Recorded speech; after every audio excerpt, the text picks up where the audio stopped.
you know, in talking about Denaris, I was curious. So he had at least a sister here in Anchorage, right? Yes, Okay. yes. Yes. She's 25. 25. Okay. You know, before I get into any of the questions regarding the situation from last Tuesday, I mean, can you kind of just tell me who he was? You know, his likes, his interest. Yes. So he was born and raised here. He went to Fairview Elementary, Clark Junior High, East High, and then he graduated from Military Youth Academy. He was always happy. Every time you see him, you see this big smile. This is all you've seen. He had pretty white teeth. He was always a jokester. He liked to play. He loved his family. He loved to cook. He has a clothing line. It's Ambition clothing line. So this is what I'm going to keep going with. He was just a big-hearted person. A couple of months ago, he saved the lady from a fire. And then right after that, he saved a guy that had got shot down the street from his house. So he was like laying on top of him to stop him from bleeding until the ambulance came. But he was just goofy. He was a goofy, loving man and loved his family. Did he have children himself? Yes, he has one daughter, and she's 4. Okay. How was this brought to your attention? Crazy enough, I got up and started reading the Alaska news. And I was reading and I was like, oh, another person got shot in Alaska. And so I read the article, and like probably a couple of hours later, my cousin called me and she was like, have you talked to Denaris? And I'm like, no. And then she was like, well, the news is that he got shot. And I'm like, what? She's like, he got shot. So she was standing outside where he got shot at. And we were waiting and the police was coming over and I was like, can you just please tell me if it's my child? I just need to know so I can, make it up there. And so then the detective from here called the police in Memphis and had them come to my apartment building to let me know that it was my child. But I wasn't even at home. I was in Houston at the time when I got the news. So I flew straight from Houston to here. Okay. So, And, yeah. I'm curious what sort of, well, I guess before we get into APD, I mean, can you kind of share with us what you know of the situation, what you've been told as far as the circumstances surrounding what happened? The only thing that I actually know of is that I guess he showed up over there and I heard like the guy ran out the back of the building or something and then shot him. I don't know why he shot him. I don't know what was going on at the time, but the police hasn't really told me anything yet. They just said they don't have a suspect.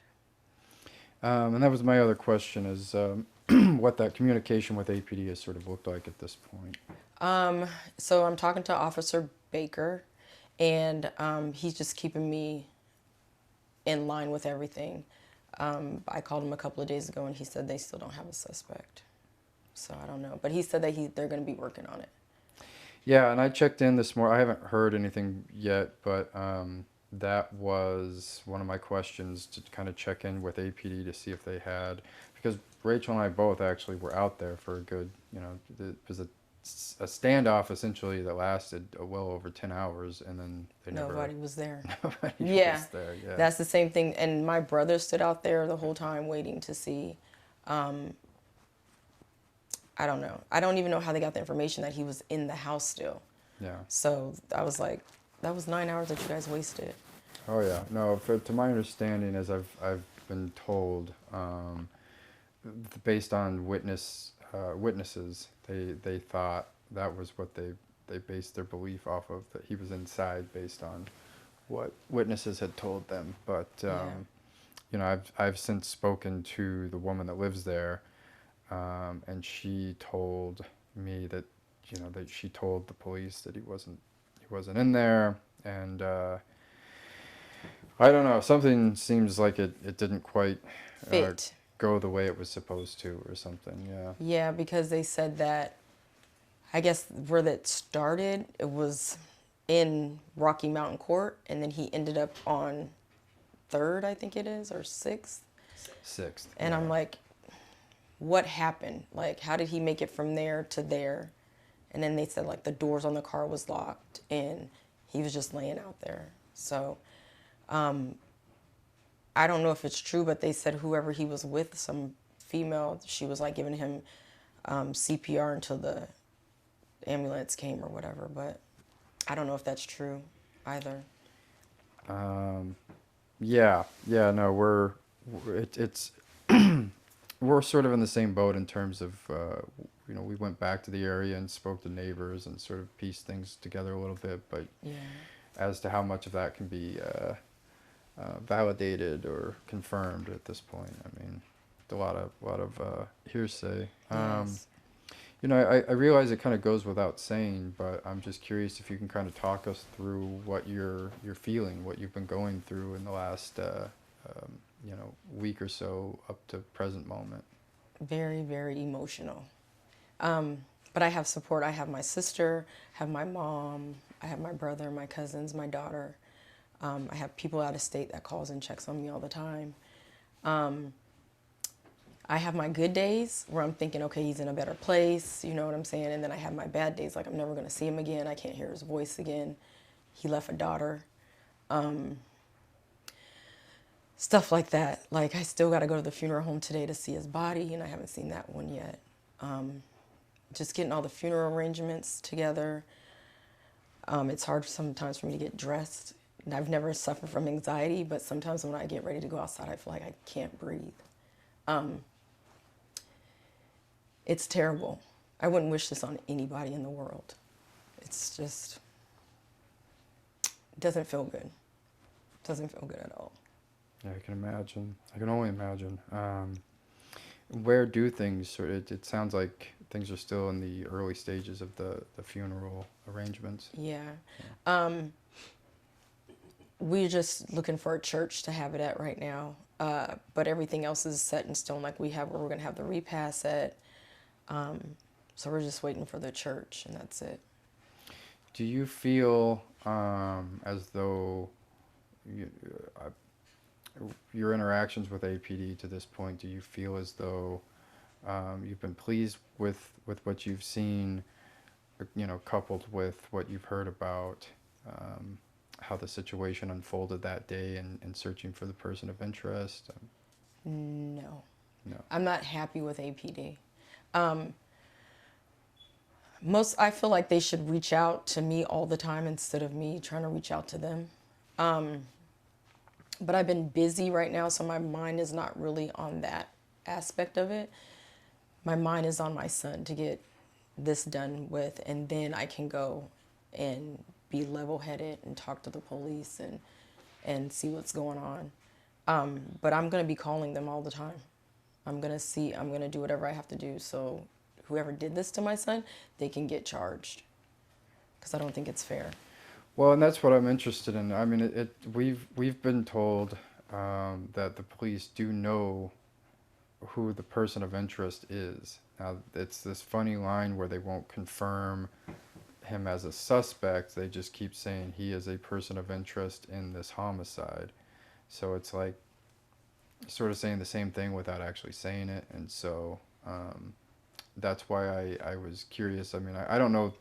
I guess I don't really know how procedure works, but I assumed maybe they would share with you that they at least knew who they were looking for. Have they told you that much?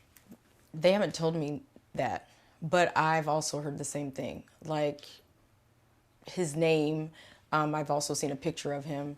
I know that he's not from Anchorage, Alaska. He's from California.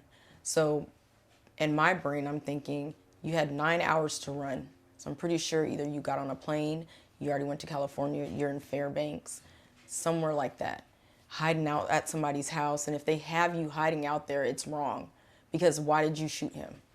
You guys could have fought it out, argued it out, whatever was going on, you didn't have to shoot him. Because he wasn't armed. So he wasn't a threat to you. And that's just how I feel. Yeah, no, I completely agree. And I do sort of have similar thoughts as far as, what was really lost within that time where everyone was outside of an apartment building where he wasn't at. I assume you sort of feel the same way. Yeah. Because I'm like, how did he make it from around the corner to over here laying on the ground. But I guess I'll figure it out after I get finished with everything at the funeral and stuff.